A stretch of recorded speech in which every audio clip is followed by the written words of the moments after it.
Bonjour à tous. En cette fin de premier semestre 2023, il est bon de faire un peu un point sur les allocations d'actifs de nos portefeuilles.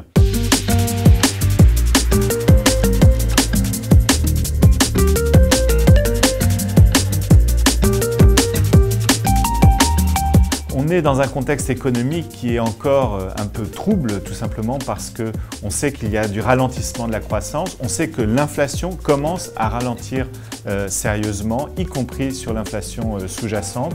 Et pour autant, on a encore des effets de second tour, on a encore des politiques monétaires qui restent restrictives et qui vont peut-être encore le devenir davantage.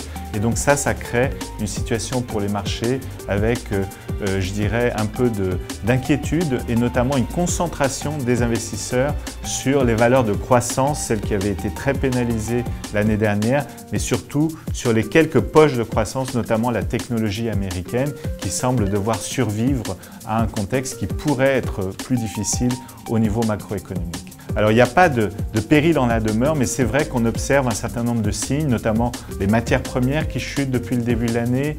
On a également aux États-Unis cette concentration du marché, puisque finalement si on prend un indice équipondéré américain, on est autour de 0 de performance depuis le début de l'année. On a finalement des indices qui sont tirés par quelques valeurs, autour d'une dizaine de pourcents de progression depuis le début de l'année. Et puis on a à nouveau du rendement sur l'obligataire, donc ça interroge un peu sur l'équilibre des portefeuilles. C'est vrai qu'on a eu tendance à remonter nos allocations en obligations, à neutraliser notre sensibilité, puisque maintenant on peut reprendre de la sensibilité au risque de taux sur ces niveaux de taux.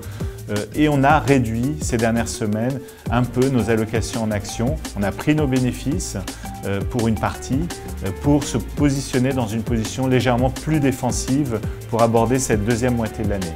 Pour l'instant, les entreprises se portent bien.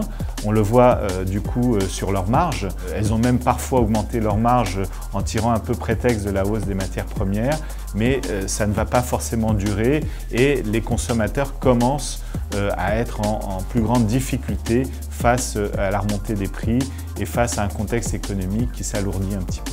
Donc une tendance à un peu de prudence pour cette deuxième moitié de l'année, avec quand même des opportunités sur certains marchés un peu décotés. On peut penser au Japon par exemple, on peut penser également à certaines valeurs de qualité en Europe qui méritent encore beaucoup d'attention.